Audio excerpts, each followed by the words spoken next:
প্রতিদিনের মতোই school and কলেজের শিক্ষার্থীদের ক্লাস চলছিল।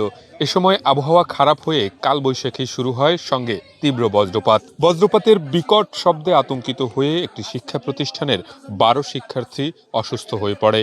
তাদের বরগুনা জেনারেল হাসপাতালে চিকিৎসা দেয়া হচ্ছে। বরগুনা সদর উপজেলার ফুলছড়ি স্কুল অ্যান্ড কলেজে এ ঘটনা ঘটে। অসুস্থ শিক্ষার্থীরা হলেন হাবিবা, জান্নাতি, ইয়াসমিন, মিম, জান্নাতি, ঐশী, রিয়ামণি, মনিরা, রুমি, কারিমা ও রিয়ামণি। তারা সবাই ষষ্ঠ ও সপ্তম শ্রেণীর শিক্ষার্থী। প্রথম আমাকে ওখানে একটা তাল গাছে প্রথম গর্জন পড়ে, সবাই অজ্ঞান হয়ে পড়ে যায়। আমরা দেখছিলাম ওই যে তাল গাছটা যখন গর্জন পড়ছে সব পড়ে গেছে, আমরা সবাই পড়ে গেছি। তারপর আর কিছু আমার মনে ছিল না। এক্সট্রিম মশার কয়েল প্ল্যান্ট ফাইবার দিয়ে তৈরি। ডেঙ্গু, চিকুনগুনিয়া বাহি সহ যে কোনো মশার বিরুদ্ধে দেয় এক্সট্রিম সুরক্ষা।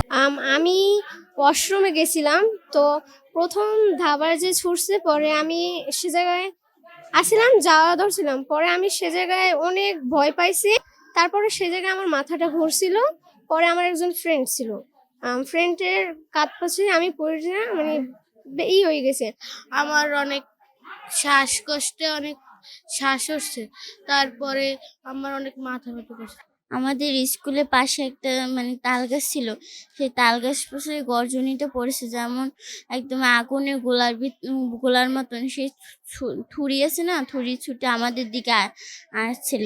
আমার মাথা ঘুরিয়ে আমি পড়ে গেছি। অসুস্থ হয়ে পড়া শিক্ষার্থীদের মধ্যে শ্বাসকষ্ট সহ বিভিন্ন সমস্যা দেখা গেলে প্রথমে তাদেরকে স্থানীয় একটি কমিউনিটি ক্লিনিকে নিয়ে যাওয়া হয়। সেখানে প্রাথমিক চিকিৎসা শেষে মোট ১১ জন শিক্ষার্থীকে বরগুনা জেনারেল হাসপাতালে পাঠানো হয়।